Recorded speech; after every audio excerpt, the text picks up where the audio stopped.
afternoon, everyone. Happy Thursday. It's 1 o'clock here in the East Coast. Kenneth Lang here. Very happy to have Jack Kelly from Forbes and We Recruiter. We have known each other probably a couple of years or so now. I think we've been at the Breakfast Club a while ago, and we have a lot in common, coming from different places. Jack is a recruiter, and we were actually talking before about an article that I saw, an article that Jack wrote about overemployed. And I find that's and we're trying to figure out if this is actually a real thing or not. So first of all, if people are joining the chat, definitely post your welcome in the chat. But just to give a sense of what the article is about, it's the idea of you could actually be working remotely for two people at the same time, full-time people. And there was like a how-to list to do it. And I didn't know what to make of it. I didn't know if they were serious or not. But I posted about it. I asked a couple of attorneys for their thoughts, and they're like, "This is not a good idea." And I'm just wondering, Jack, from a recruiting standpoint, and do you think this is a real thing or not? First of all, I don't know. So I guess to elaborate, so what you're talking about, that this entity, was it overemployed, where overemployed, yes, yeah, where they're saying that there's a whole kind of subculture of people, particularly in the tech space, holding down two jobs at the same time. So that, let's say, I'm working for ABC tech company and then also working for XYZ tech company, and no one knows that I'm working for both. Now, it's not like a gig. It's like both full-time permanent roles. Now, could that happen? I guess. Are there tons of people who do it? I'd be shocked if there's like more than, I don't know, 50 who are not, and I'm not saying gig. I'm talking about like full-time permanent. Right. Could it be more than 50? I'd be a little surprised by that. But then, dude, who knows? One of the things the pandemic showed, that like anything is possible. That you know what? You can't say, no, this will never happen. Just like you could say remote work will never happen, because it happened. So I'm of the school, like, who knows? Who knows? Maybe it's for real. Now, you and I were just talking before the call. You're talking about the fact that there's a lot of people are hiring out there. You're trying to fill different jobs and the like. But we've talked so many times before about the challenge you have trying to find people for those jobs when the hiring managers either may not know what they want, and they may be looking for that pink unicorn, purple elephant. Is that still the case? Yeah, you know what is?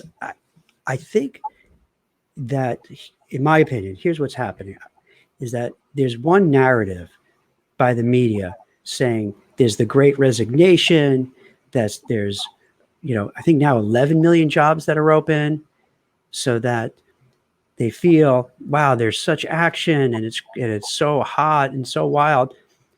But it depends where you are. So let's say in the hospitality area, bars, restaurants, clubs, gyms, nail salons, what have you, airlines, they were the hardest hit during the pandemic. And lots of them were furloughed, laid off. Fast forward to just like a few months ago, I'm losing track of time, where you turned on the economy, and then all of a sudden they need to hire. So in those areas, it's easy to quit because you can find another job. Mm-hmm. It's easy if you're let's say a bartender in Nashville, and there's 10 other bars down on that street, you can just go to another one. So yeah, but if you're talking for a white collar, mid to senior level executive who has a family of 3, who has a mortgage, who has college tuition, they're not going to say, I quit and leave just like that. It doesn't happen. Once in a while, yeah, if your boss is a complete horror show, but other than that, it's too risky. So then what happens when people go looking for a job? They hear all these stories of like, oh my God, it's so hot. And they get very discouraged and disappointed because they don't hear back. They get ghosted. They don't get feedback.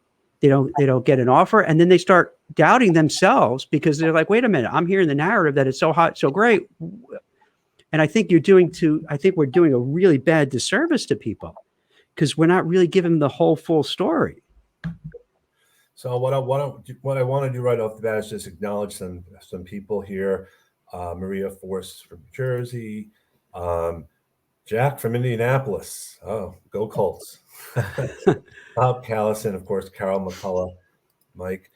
One of the questions which I have specific to that, and I think it's really one of those things in a job spec in general, they come up with these, I think, years of experience, 3 years of experience, 5 years of experience, 2 years of experience. Where does from a recruiting standpoint, how does someone determine how much experience actually makes sense for the job? I mean, it almost seems like different places just put it out there based on a guess. I think you're right. When a lot of people are putting these things out there, they're really not doing a lot of market research into what's happening. And they feel, like you said, it's a hunch. Okay, we think you need this amount. Let me put it on there. Instead of really doing a lot of homework, a lot of looking into it. A lot of times they'll look at who had this job before. What did the job description look like? Let's just recycle it, and that's it.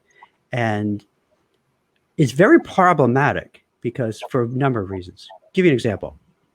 My son's graduating from college. He's looking for a job, and he'll put in entry level. Entry level, when you look at the jobs, 3 years experience, 4 years experience, 5 years experience. I know the old adage, you need experience. How do you get experience? You need a job, but you can't get the job because you need experience. But there's something wrong if they're looking for a recent college graduate to have 3 years of relevant experience. It doesn't make sense. And then also, when you put in 3 to 5 years experience, I think that's kind of code word for ageism, because when you put in a job description, in my opinion, and it's like 3 years, 4 years, 5 years experience, what does that mean to someone who's 40, for 45, 50, 60? Mm-hmm. They're going to say, they don't want me. You know what I mean? So, I'm not kind of a conspiracy theorist guy, but it does seem a little strange that, think about it, Ken, when was the last time you saw a job description that said 20 or 30 years experience needed? And when you hit 20, 30, you're like, wow, that's a lot, but not really. If you graduated college and you were 21, so you're talking about you're in your 40s or 50s. So that's, I can't remember I can't remember the last time or if I ever saw a job order that said, 40 years of experience or 30 years of experience or 25 years of experience. So what I wanted to do as part of this conversation is if people have comments that they want to share, I'd love to. Okay. Like here, very few job postings ask for legitimate work experience. I've seen senior level job postings with 5+, and I think, again, it's that old plus. Can the 5+ mean a half? Can it mean 50? And I just think, I know it's the way it's been done for a while, and it doesn't make it right. But from a job seeker perspective, and again, this is the whole narrative, there are jobs out there. There's some really great people out there, I have no doubt. But it's looking past the point of an actual job spec, and can this person do what's needed, and as opposed to in addition to learning stuff later on. Absolutely. I got to tell you, in my space, and I place people compliance, legal risk, audit, financial controls, anti-money laundering, those kind of things. I would hazard a guess about 60 to 70% of those jobs, if someone is smart, motivated, has some good skills, but only has like 4 out of the 10 ingredients, if you train that person could do the job within a short time frame if you just gave that person a shot. And it's really frustrating because the way things are, they don't give that person a shot for the most part because they want you to have all those skills. And once again, for people who are looking for a job, I'm saying this, and it sounds like I'm a cranky old guy, which I guess I am. I don't mean to be. I guess I turned into one. But no, I'm saying this so that to manage expectations, so that when you're interviewing, you're going through this process, you don't think, oh my God, why is this happening to me? So that my point really is, and it might be overemphasizing it a little bit, is so that when you're going through this, if it happens, not to take it personally, like, oh, I get it. I listened to Ken and Jack and I realized this is part of the game. Like everything is a game. So it's part of the game. This is what I got to go through. Everyone else is going through it. You know what I mean? So it's okay. So it doesn't make it better, but at least it makes you feel better a little bit. You're not alone. So again, this is the job, and this is true. A lot of times they're looking for one person to do the work of 3 or more, but that's sometimes multiple people writing the same job spec, different ideas as to what to do. And then, again, it's a double-edged sword because there's a lot of people that would speak to the fact that you're building out your resume for keywords and you're trying to get past the ATS systems, and then you don't have the skills. It's all a game. And you and I both know this because we come from different places and we want to do different things. I just don't know how you resolve this without getting hiring managers involved in the conversation. Because I think, to be honest, that's a big part of it. You and I can talk till from now till kingdom come, but you really got to get companies involved with this. I think for hiring managers, you hit on a good topic. I think a brave and bold move for people is to kind of reach out to hiring managers and let them know about your interest. It's risky because a lot of times the hiring managers will say, "Hey, I'm sorry, I can't help you. You got to go through the official channels." But if you're at the stage where you're like, "F it, I'm going to take a risk. I'm going to try it." That could be helpful. I know when I first started recruiting, that's exactly who I dealt with. The hiring managers, because they had skin in the game. Ken, let's say you're the hiring manager and, Jane leaves and there's an empty seat. And then you're worried about some of the other people leaving. You want to get someone in quickly because you feel, hey, I'm going to have to work harder. The rest of the staff is going to have to work harder and more hours. They're going to get frustrated. They're going to see a person isn't coming in and think something is wrong, and then they're going to leave. So the hiring manager has a really vested interest to get someone hired. Whereas an internal recruiter or talent acquisition person, no matter how great they are, no matter how wonderful and smart and amazing what they do, there's not that same fear in your gut, like, hey, if I don't get that person the seat, I'm in big trouble. Would they get maybe chastised by a hiring manager who's frustrated? Yeah. Could they person go to their boss? Yeah. But it's a big difference if you're the person in that office and you're worried about it. So I think a bold move, talking about managers, is to find out who that hiring manager is and send them a LinkedIn note. Send them a little note saying, "Hey, Ken, I'm really interested in the role. It looks like from your profile that you're responsible for this. Can I send my resume? Is it okay if we talk? And by the way, we're both Giants fans, or maybe because you do a little homework and you find out a little about the person. So hey, we're both Giants fans and we both we both love such and such TV show. Because I would suggest you do a little homework first before you send the note, so maybe you can find a little connection." Well, I definitely have to share a personal experience here because we talked also about the fact that a lot of times these job hiring managers actually talk amongst themselves and they don't want to make the wrong decision. I was actually hiring on a team of people that were hiring someone, and the manager who the person was going to report to had no idea what he wanted. He admitted it to us. He said, "What do you guys think?" And I said to this manager, and this who I don't want to mention specifically, I said, "What do you need done?" And he said, "I'm not really sure. That's why I brought you in here." And then I said to myself, "Really?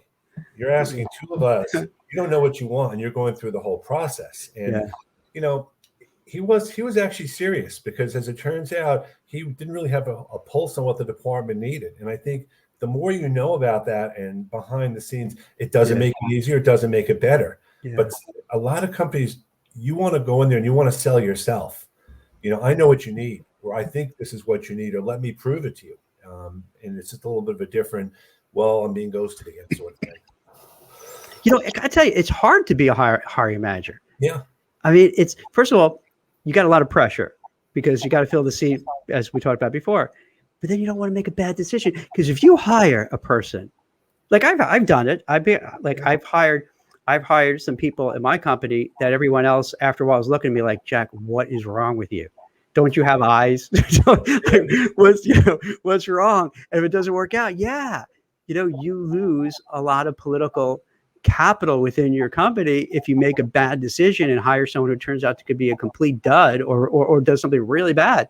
So, and once again, this is for job seekers to understand too. So when you're interviewing, you're nervous, but the hiring manager's nervous because they feel that they find somebody, because we all have these people in our offices. We all have someone who's toxic. We all have someone who's just a rumor monger and a gossiper and a backstabber. And if you're the one hiring that person, then you're like, "Oh my gosh, everyone's going to hate you. Management's going to hate you, and you're in a bad spot, and then your career is not going to be helped by it." So like there's so many, and this is why I like talking about stuff like this, because like there's so many different aspects of it that play together that when you're a job seeker, you're not thinking that. You're just thinking, I'm going for an interview. The hiring manager has his or her act together and they know what they're doing and they're all super confident. And it's not the case for a lot of the times. It's not. They're more nervous. And that's why, in part, they keep interviewing because they're scared to be the one to pull the trigger. So if they'll have, I'll interview, Ken interview, Kevin will interview, Jane, Bill, Bob, this and that. Because then if something goes wrong, you could say, oh, it wasn't me. Hey, Ken wanted him too. Ken wanted him more than I did, and Mark Anthony wanted him and Kevin wanted him. And so it's not me. So you share the blame. And that's why I think a lot of people do that. Or it gets you off the hook. If you're not sure of a person and you have 10 interviews and all you have one person who says, no, thank you, then you're like, whew, okay, I wasn't sure. Made a decision for me. From Chris. So the job seeker is to make the hiring manager look like a genius. Absolutely. Yeah. I think one of the things that you find after a while, and hiring managers, and I can speak from personal experience working alongside them, some of them are very insecure. They're so afraid about the person that they're hiring is going to show them up. Oh, that's a good point. Yeah. It's like, oh my God, I hired this person who's doing so much better than me. I better watch out. Instead of this whole idea of collaboration and, it doesn't help as a job seeker when you hear this, but understanding it, at least you have a better sense of what's going on. And I know you as a recruiter, it's got to be so frustrating when you think you have that great candidate and they are going to push back because it's not a great enough candidate, or they think they can do better and they're going to rewrite the job specs. Absolutely. I want to just amplify what you're saying, Ken, because that's such a good point. And because you're a manager. Whoever's watching now, watching later, think about it. You're a manager. You want to hire someone. You want to hire someone great who's going to make you look good and do a great job. But then what if you hire someone who is really way better than you? Now, if you read business books or what have you, they're going to say, oh, yeah, you want to hire people much better than you. Well, that's easy to say. But again, if you're a woman who has 3 kids, 4 kids, 2 kids, whatever, tuition, mortgage payments, tuitions, car payments, you got to be like, yeah, I do want someone good, but I don't want someone so good. They're going to take my job, make me look bad, and I lose my job. And it's business. And this is what goes on behind the scenes. And people don't really admit it too much, but it's out there. I think the same thing, this is what, not so much ageism, but I think this is what happens, why people think of it's ageism. Because let's say you get somebody who is 35 years old, and who's the manager and doing a really good job. Then there's a person who's 55 who's interviewing, gray hair, gray beard, older, really good. They go into a meeting, instead of looking at that 35-year-old, and maybe the 35-year-old looks like he's 25 or she's 25. All eyes are going to be on the older person. They look distinguished. They look where they know what they're doing. So now all of a sudden, you're marginalized. You're like, wait a minute. And then they're going to start going to that senior person because they've seen more, been around the block more. And you got to worry, am I going to, again, lose my job, or am I going to kind of be downgraded a little bit? Or am I going to have to live with this competitor in my own tent? Who needs that? See, Joey brings up a good point. Hiring managers that were unemployed and struggle to get employed will be more empathetic. I think, yes, in a general way, it really comes down to this. Most of the people out there can do most of the jobs in a very general way. Even if you're looking for a job in finance or pharma or another industry, you can learn some of the things, but it's such a closed market. And I guess I really wish the narrative would change out there. They talk about there's lots of jobs to be filled and lots of jobs there. Doesn't mean that they're filling them. There's lots of open jobs out there, but it doesn't mean that they're being filled. And you and I both commented about this one person that basically said enough after like 10 or 11 interviews. Yeah. He wasn't going to do it anymore. And I think there's no reason not to. If they can't make a decision in a round or two, then they either don't know what they want, or they're not going to find it. And I don't know how you train people to think a certain way. It's almost like you need to have training for interviewing and the like. You raised such an interesting, smart point, is that you hear the numbers, the JOLTS report. I can't remember what the acronym stands for, job, blah, blah, blah, T, whatever it is. And it's like every month they'll say how many jobs are open. And I think we're up to like 11 million, like you're talking about. But it doesn't mean the jobs that are open fit with the people who are looking. So they say it like, okay, there's 8 million people looking for work, 10 million, 11 million jobs open. Oh, it should be easy. But it's not. Out of that 10 million, if you have a million waiters, waitresses, what have you, you're not a waiter or waitress, what good is that? So once again, it screws with the minds of job seekers because they're like, I don't get it. There's all these jobs available. How come I don't see it? Well, because it's not a clean fit. It's not like one for one. It's not like, okay, there are a million accountants, tax accountants doing such and such, and a million this, that it fits neatly in. So a question here, when reaching out to a hiring manager, is it okay to ask what challenges they're facing or need to fix, and say I may be able to solve or know someone who may be able to help? Now, is this during an interview or just try to get in touch with them? I'm going to say, and if the LinkedIn user wants to follow up I'm going to say during the interview process, because once you're there, it's a little bit different discussion. Yeah. I think that's a great question. That's a brilliant question, because then, so let's say I say to you, hey, Ken, how can I help you do a better LinkedIn Live? What can I do as your employee to make it better? Then if you tell me what it is, I know now as a job seeker what I have to say to answer it to make you feel like, oh, thank you. This is great. You can help me. You know what I mean? Because then it becomes a big softball to you, because then they'll say, you know what, Jack, I'm really having trouble with the lighting. And I'm thinking, oh, I know about lighting. Okay, cool. And I'm, having trouble with, what kind of mic to use, blah, blah, blah. And I'm like, oh, I know what kind of mic to use. Well, the question was about the time of reaching out on LinkedIn, just to clarify. Okay, so on LinkedIn, it might be tough to do that through LinkedIn at first. I think if you're trying to get a hold, so let's say the same example, Ken is a hiring manager and I'm looking for a job. I would just send a message. Hey, Ken, it's a pleasure. I noticed that you're looking to hire, an entry-level person for your LinkedIn Live, broadcast. And I think I'm perfect for it because I've done 50 LinkedIn Lives. I, prepared the scripts for it. I'm comfortable with the camera, and I think I would really help you and do really well. He said, oh, would you have time for a conversation? So I think for the first reach out, you want to show like, what's the value you have? And then the second question, like you're saying, hey, what are your pain points? That's after you already have start getting a relationship going. But the first thing is you want to entice the hiring manager why he or she should kind of bypass HR, take a little risk of getting chastised for doing that. Because everyone who's HR listening, don't hate me. Listen, I'm just trying to help people. So don't trash me. I'm just trying to help people the best I can. So this way, if you get to that person, then everything can fall in line. But the key is you just want to get their attention and make them say, yeah, this guy seems like he's really good. Yeah, send me the resume. Let's talk. I know one question, which this is a retrospective thing. I was asked on an interview once, what do you think about our company website? That could be a loaded question, right? No, and it was. Yeah. And I had looked at it, and it was not a great website. What they wanted to do. So what did you say? Like, how did you navigate that? Well, what I said is, I talked about, well, let me ask you a few questions about the site. I mean, what are you looking to do? What are you looking to do to kind of give me some time to think about it? And I said, well, it doesn't really seem that intuitive to me as a user how to do it. So, and I explained why. And what I found out later on was that one of the people interviewing me just redid the whole website. Oh, no. So I take it you didn't get that.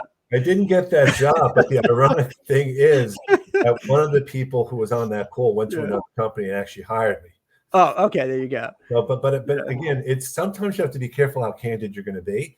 But I'm not going to say. Wait, can I go back to wait?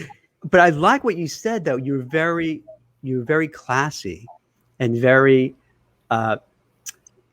very conservative in what you were saying or not, like, because like you really hated the site, but you didn't say it, and you're like, hey, let me ask you some questions first, let me feel out. So you're very diplomatic, I guess that word. Yeah. So that's a good move. That's a smart thing. So by being diplomatic, you could slowly draw out and then figure out what to say depending on. Well, and the honest truth is, it was not a very user intuitive site, and it still really isn't.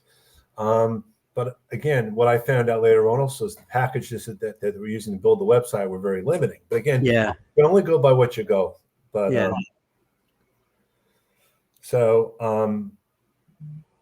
Here, I'm just curious. Kind of disagrees. You may sell yourself on the wrong issues. Learning first about the challenge the hiring manager will help to sell the right experience and skill set. And I mean, I love having a conversation like this because a lot of times there's not one right or wrong answer. Right. For sure. So, you want to be open enough and honest enough with yourself. I mean, like you're not going to trash something, but you definitely want to put your insights in when they ask you, because the danger also is they're asking you sometimes because they're going to take your knowledge and use it to their advantage. That happens way too much. They ask you to do some of their work on an interview.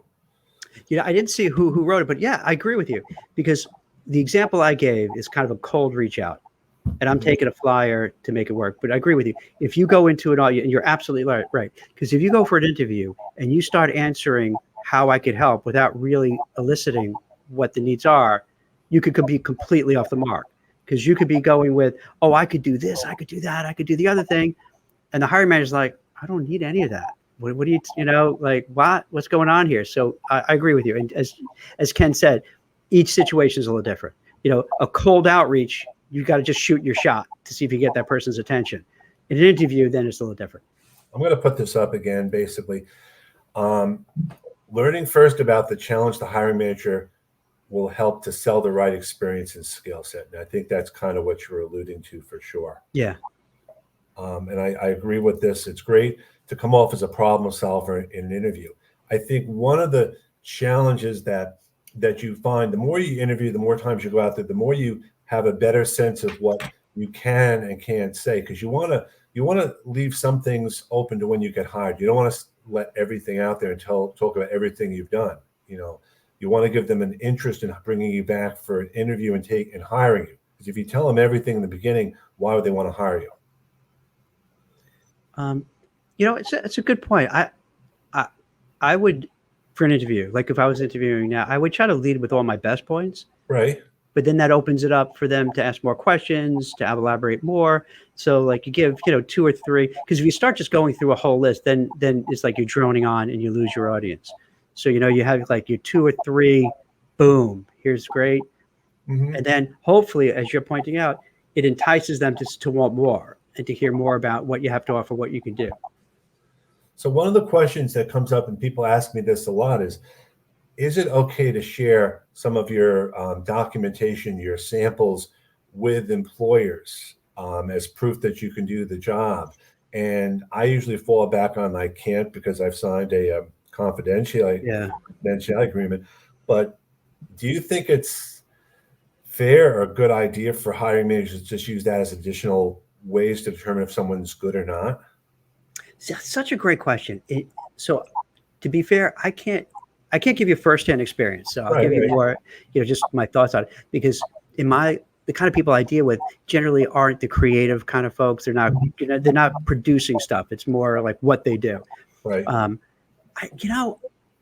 have mixed feelings about it, because I've heard so many horror stories that companies made you do a project, maybe do a research report, write something. And when I say do these things, it's not like you do it in 10 minutes. Like these take a long period of time, come up with a proposal, come up with this. And then you start wondering, if you're doing this with 10, 20 people, are you just fishing for ideas that you're going to steal and use as your own? Are you legit? So I don't know. I really don't have enough knowledge in that space. The only thing I could say is like, what is that? Caveat emptor, buyer beware, so that when you go, just have your antenna up to feel, hey, is Jack and Ken asking for stuff because they lack creativity and they want to steal your ideas and then tell their boss, hey, we just came out with a great idea? Or is it legit that they just want you to know? So I guess you're just going to have to kind of go by gut and feel. And then I guess maybe do some homework before you go for those interviews to see, is there anything online that says that these guys do this kind of stuff? Or or are they doing it with the best of intentions? So that brings me to a thing. Are sites like Glassdoor and like really relevant places to look for reviews? No, I don't believe it at all. I knew what the answer was going to be, but I wanted to. Not that I'm not trashing it, and I shouldn't come. See, this is where you and I are different. You're nice and smart and diplomatic. I'm just a jerk. I just like you say something, boom, I'm come up with like, and now I've just completely made an enemy. So we got to, edit that out. So now I'll put on your hat and be diplomatic. Right. I think that when people write, whether it's an Amazon review or a Glassdoor or where have you, I find it always falls into two camps. People who either love something or they hate it. If you feel in between, you're not going to have the energy to just complain. You're just not going to bother. So I think for places like a Glassdoor or whatever, it's going to get skewed. It's going to get skewed to a lot of hate because someone just had a bad experience, or a lot of love because they had a great experience. And it's hard to get between. And then when it comes to compensation, it's rough because people put in data and it's like me, you, and Bill Gates and Elon Musk are in a room, and they're going to say, well, the average net worth of the people in this room is, $3 billion. And I don't know about you, I'm not close to that. So same thing when they aggregate all this data about salaries and number. I don't know. I'm kind of sus. I'm sure they're trying their best, but I don't think it's very practical unless you exactly have, let's say my line of work. Are you going to have 1,000 anti-money laundering people who are doing the exact same thing in the exact places where the living costs are the same and be able to come up with it? Then okay. But if you can't do that, then it's not really terribly accurate.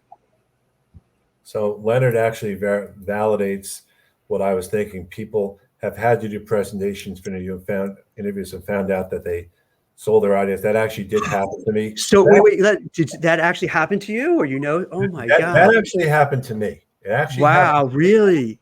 I showed them something I did, and I was looking. It was actually a job in marketing communications, and I showed them what I did.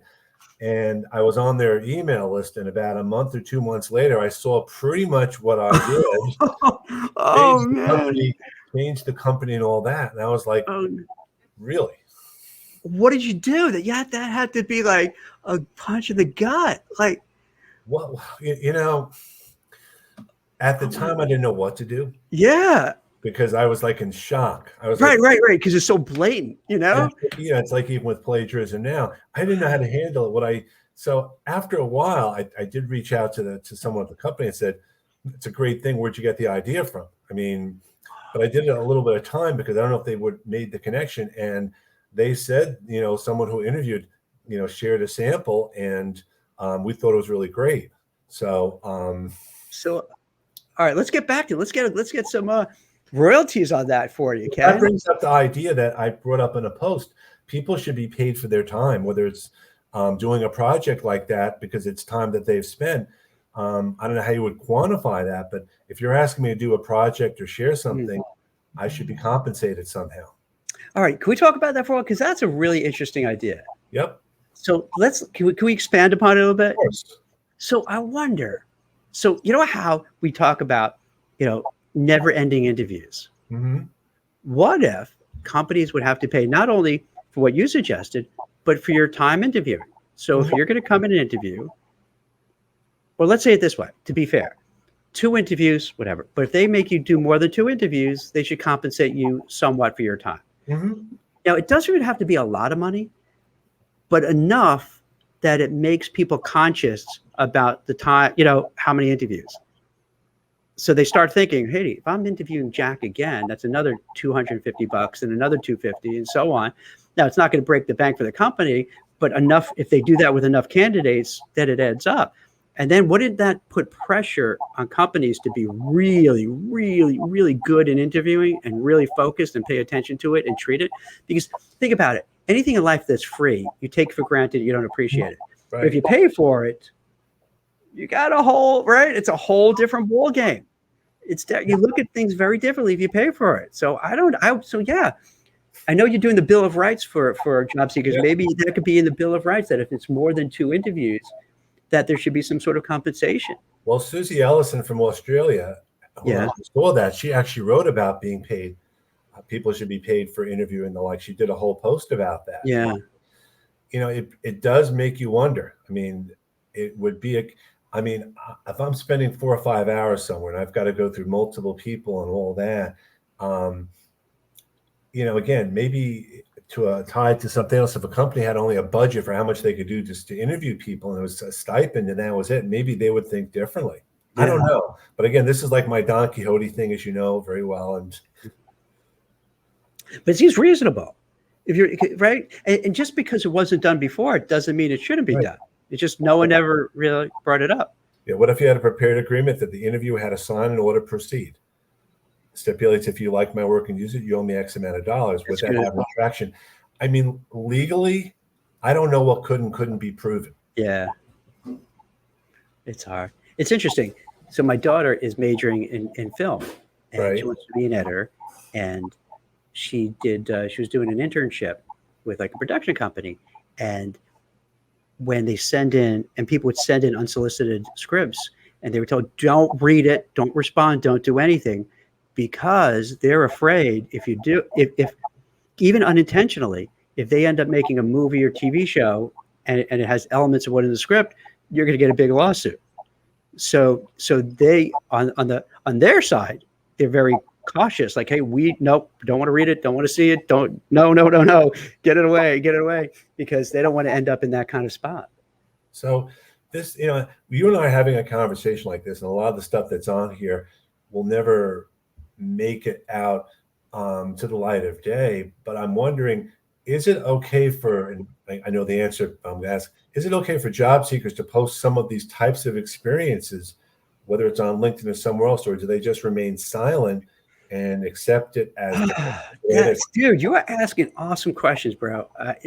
This is well, I wanted it to be a conversation that we can actually, more than just the how-tos. Yeah, it's a really interesting question, because easy. All right, let's file this under easy for me to say. Easy for me to say, absolutely, yes, because I don't have skin in the game for that. You know what I mean? Yeah. But I'm considering the job seeker who's maybe in between roles, desperately needs a job, got treated shabbily. They want to vent, but then if they vent and people at the company look at the vent, they're going to say, do I want to meet Jack? He's a loudmouth. He's a complainer. He's a malcontent. Thanks. And now not only the firm that blew you off, but now other companies are going to avoid you. So it's tough. It's tough. So Brenda brings up, and I asked, I'm happy she chimed in. Share your experiences on LinkedIn as a job seeker. Don't include company names, and be positive. Hold your head high. What did you learn, and what would you do next time? I think that is so important. I think. Wait, can we just go back to the other one? Because I'm still trying to process what you brought up. Because that's really interesting. Man, that's really an interesting thing. Because what if you have something? Right. Maybe we shouldn't talk about it, because then someone will steal our idea, Ken. So I don't know if we should even go on, but yeah, because what if you do have some like something where, as I think who you say, Brenda just responded. So I think Brenda started doing, but till I rudely cut off, because I kind of got this like light bulb thing I'm thinking of. So maybe you do have it where it's just confidential, so you're not blowing up your spot, but you're saying, hey, I went to such and such place. Or maybe you don't even have to name the company and run the risk of getting a lawsuit, but just say, hey, a big investment bank or a big trading firm or a Fortune 200 company that makes widgets. To let Brenda know, I posted about a company that did this to me about 15 years after it happened. Not that you hold a grudge. No. I did it from an education and a learning perspective, because what I was looking to do then was talk about the emotional aspect of it. Yeah. Because I think, you get a one-way conversation a lot of times, and it's not your fault or mine, but recruiters talk about this is going on, and hiring managers talk about this going on, and job seekers know the opposite. But what do you say, and how do you say it without coming across as either needy or upset or whatever?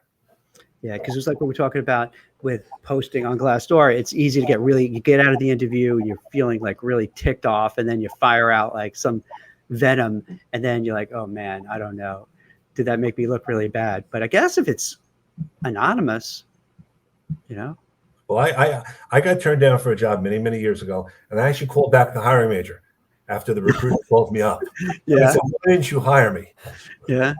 and he was pissed and yelling and screaming, but and I knew I was never going to work for the company But again. why would you do that? See, actually, maybe you dodged a bullet, because that's pretty rude for him. I don't think the way it used to work, and it still does, you go through a recruiter to actually get a job. You don't go directly to the company. Mhm. But I just, and I wasn't angry, but I was frustrated. Yeah. And I think from a job seeker perspective, we all really, you want to look at every negative experience and make it a positive. I mean, because I think that will definitely set you apart. And even if you talk about your experiences and you're not specific, people have shared experiences wherever they live and whatever their industry is. You know what? I think it should be well within a job seeker's right to get in touch with the hiring manager and say, "Hey, Ken, it was a pleasure meeting you. I really enjoyed our conversation. I understand through my recruiter and HR that you're going to pass on my candidacy, but I think it'd be very helpful if you're able to offer some constructive criticism, some feedback, so that even if I didn't work out well with you, maybe there's another opportunity at the company and I could do better in my next interview, or maybe I could use this when I go somewhere else." I think that's a fair thing to say, provided that, that interviewer isn't inundated with like 100 people he's interviewing or she's interviewing. Well, because that's helpful. But think about it from the other perspective too. A lot of these companies use these ATS systems, and they get hundreds of resumes, and they get siphoned out. And there's no right or wrong. Some attorneys have actually told me that some companies don't want to give any feedback because they're afraid of a lawsuit or legalities. And I can understand it to an extent. I might not agree with the feedback, but I'd rather get feedback that's relevant, not just because. Yeah, it used to be when I first started recruiting, it would be, let's say you're the HR person, you would give me color on who the candidate's going to meet with, a little bit about their personalities, their likes, their dislikes, just some inside baseball stuff. And then I would pass it on to the job seeker, and the job seeker would have more confidence going for the interview, because now they get a sense of who the interviewers are, what they should watch out for, what they like, what they don't like. And it was helpful. Then if the interview kept going, that conversation would go along with it, where you would constantly keep me updated and say, "Hey, Jack, now they're going to meet with the VP of this and the director of that. And here's what you should say. Here's what you shouldn't say. Here's what they're like," and so forth. And it actually worked much better and more streamlined, because then you had the job seeker was really well informed, not only about, articulating what they do and what they're looking for, but knowing the parties, knowing what they're doing, understanding the time frame. So in a pre-ATS world, I think it worked better. Having that old-fashioned human interactions, guiding people through it. So this is a question which probably speaks to every company differently. Is it better to go through recruiters or bypass them? Again, there's different types of recruiters that I think we might want to hit on a little bit too. There's recruiters like yourself. There are internal recruiters from a company, and then there's also the third party, offshore, however you want to define it. And I think knowing the type of recruiter you have definitely makes a big difference. Yeah. And you use this expression a lot, is that it depends. Yep. Depends on kind of everything you mentioned. It also depends if you're, let's go back to that kind of example I gave, how it used to be, but that still happens to a lesser degree, but it does happen. So let's say you deal with a recruiter who, let's say I placed you in your spot, and now I'm trying to get somebody to work for you. I think having a recruiter then has a great advantage, because I kind of know you, I know your personality, I know your likes, your dislikes. I could share that with a candidate. I could and I could help you find a better candidate, because I know who you are, what you really like, not only in the job, in their background, but how they are as a human being. So you have a good competitive advantage.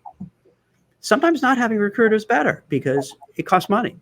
So what ends up happening I definitely, know this happens, because I hear directly from the companies. They don't mince words, that if they're going out and they're paying a fee, and usually when you're a recruiter, you could get anywhere, let's say you could run the gamut, let's say roughly 20 to 30% of the base annual salary. Sometimes it could be more, sometimes less. So it's not cheap. It's a premium service. And some companies may feel, hey, if we're going to use a recruiter service, they want the best, you know what I mean? The top. So then that recruiter is only going to look for that top because they know, hey, if I don't, they're going to say, hey, why are we paying you for? And that's why some people get ticked off with recruiters because they, why aren't you getting in touch with me? And it could be because they're looking for this really, small amount of people that fit. And if you don't fit, you're going to get grief from the company because they're not going to say, hey, we could get that on our own. So that's why sometimes people get mad at recruiters, like, why are you targeting me? Well, it's a dollars and cents thing. Well, I think also to share some love, you don't always get feedback yourselves as recruiters. No, lately, oh my God. Saying that because most job seekers say it's on the recruiters, and recruiters don't get feedback either. It's just as bad. It's just as bad. Like, I'll deal with people if I know for years and send resumes, get ghosts on here. Email, have someone interview. Hey, how's it going with, Jill? Crickets chirping. Send another email. Even call, like, dude, just let me know. I'm not trying to be pushy. I just want to tell her, like, what should I tell her? What do I do? Crickets chirping, nothing. Tumbleweeds going through the. It's bizarre. It's really a bizarre thing. I think, Ken, in my own opinion, I think it's part of what's going on with our whole country, and that, not to get too on a soapbox here, but it's no secret that we're all angry with each other. Everyone's yelling at each other, it's fighting with each other. Everyone's ticked off. No matter what you say, someone's going to disagree with you. Somehow it's politics related, and you go on social media. You can't just say anything without getting your head ripped off. And I think it permeated into the whole recruiting, interview, job search space, where that same anger, resentment, not caring has. And this actually speaks to some of my job bill of rights here. I mean, yeah. If there's an internal candidate to fill a position, that should be maybe part of there. There should be a salary range listed in there. It should be noted that it's a real job versus a job placeholder job. And I think ideally, and Ralph asked, what rights do we have as job seekers? We have as many rights as we choose to have, but I think we have to acknowledge not just what we can't control, but what can we do about what we can't control? Yeah. And I'm hoping a job seeker bill of rights is a good start. I don't know that it's going to be something which is going to be, used by everyone, but I think we have to know what our rights are and let the companies know that we're being mistreated as job seekers and recruiters too. Like I said, I don't, you guys are all kind of like at the mercy of hiring managers and companies. Yeah, absolutely. So as a percentage, how often would you say recruiters get feedback from the employer? So that's a question. It's an interesting question. I would say 20, 30%. And it also depends, like, where in the process you're in. Sometimes at the beginning, when you first speak with, let's say, Ken, you're giving me a job order, there'll be a lot of feedback, a lot of back and forth. But then somehow over time, it kind of dissipates a little bit. A lot of companies sometimes will say, hey, let's make every Wednesday, we're going to kind of meet up at such and such time. But after a couple Wednesdays, those usually fizzle out. So a lot of times, yeah, and again, I think it's just culturally, we hide behind technology. So we don't want to have those conversations. We don't want to pick up a phone and call somebody.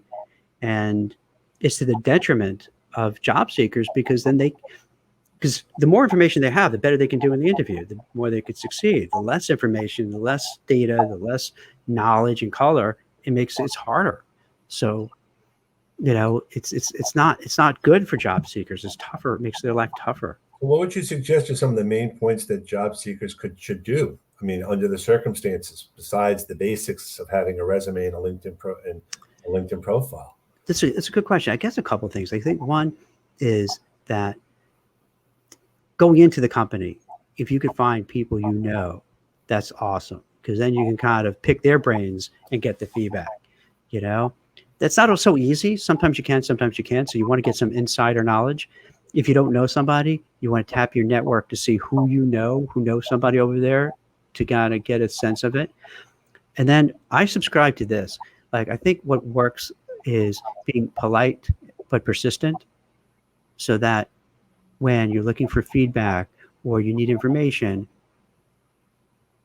it's hard to keep your cool, but you have to. You know what I mean? You have to just, be polite and follow up and say, hey, Mr. Lang, this is like, I know. Instead of saying, I called you 500 times and sent you 100 emails, you say, hey, you may not have got my calls or my emails. However, I thought we had a great interview, great meeting, but can I get a little feedback? Am I still in the running? Am I still not in the running? I definitely appreciate it one way or the other, so I know what to do. So along the process, you can't just assume you're going to get all the information. You're going to have to go out there and sometimes drag it out of them. So what about, even the idea of COVID, about requiring vaccinations, and should that be in a job spec, and how upfront companies should be? Because this is a new world, and we have a lot of things that are going on with that. But if I'm going for an interview, I want to know that the place that's hiring me is a safe environment. Yeah. That's today, I don't know if Biden did it yet, or it's like officially on, tonight, is like he's going to have all federal employees get vaccinated. So this is a big hot topic. I mean, it's because you have people, and like, how we said everything is politicized. Yeah, this is politicized too. You have, one group that's just digging in their heels and saying, no way. One is that, hey, you got to get it. You got to get it. And God forbid we just have a normal conversation with each other and try to work it out. I mean, that would be lovely. And that really, if you think about it, goes to the heart of all this, man, is that if we just could be normal and have conversations with each other and agree to disagree and not name call or hate each other, and that's what I meant by going into the whole like job search. It's just let's talk about it, figure it out, that, okay, if for whatever reason you're not going to get vaccinated, instead of villainizing them. Now, by the way, just in full disclosure, I'm vaccinated, my kids, my wife, etc. But I'm not going to hate on somebody for that, because that's not going to do me any good. It's better to talk it through. Okay, so all right, you're digging your heels, you're not going to do it. Let's figure out another way. What do we do? How do we make this work? How do we make it work so that Ken isn't uncomfortable because maybe he's, immune, compromised, or has someone in his family who, if he gets it, they could be in really bad shape. So let's work together. And I think that's what we have to do, but we're not really good at working together anymore.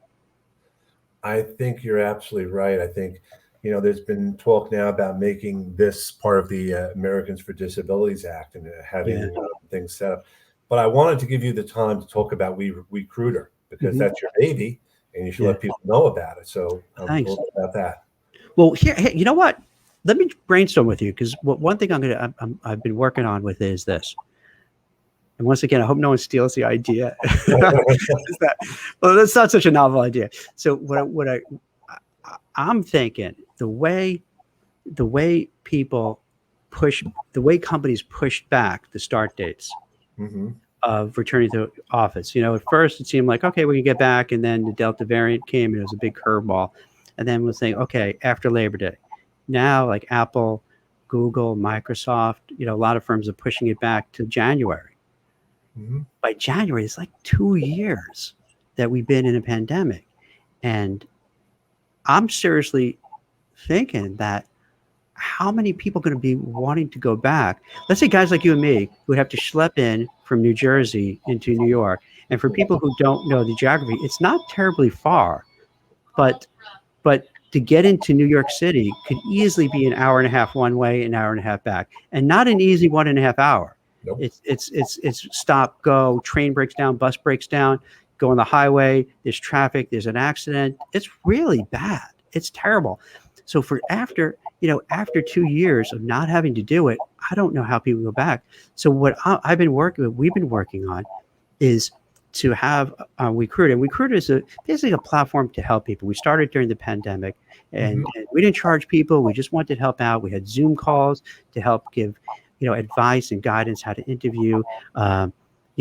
We have a director of recruiters. So if you're looking for a recruiter, you could find one. We have a director of career coaches and resume writers. So we really wanted to provide a resource. It was something that I felt really passionately about, because it's one of those things, Ken, I thought, hey, if nothing else, years later, I could look back and say, wow, you know what? I did something pretty cool to help people. I gave my time, my effort, and well, to be honest, I had nothing else to do anyway. So I'm not going to be like I say. I mean, I was stuck at home. I was, I have a relative who came in who's kind of compromised, so I got to be really super careful. And so, so we had this great, just really trying to help people get through this, and it was rough for so many people.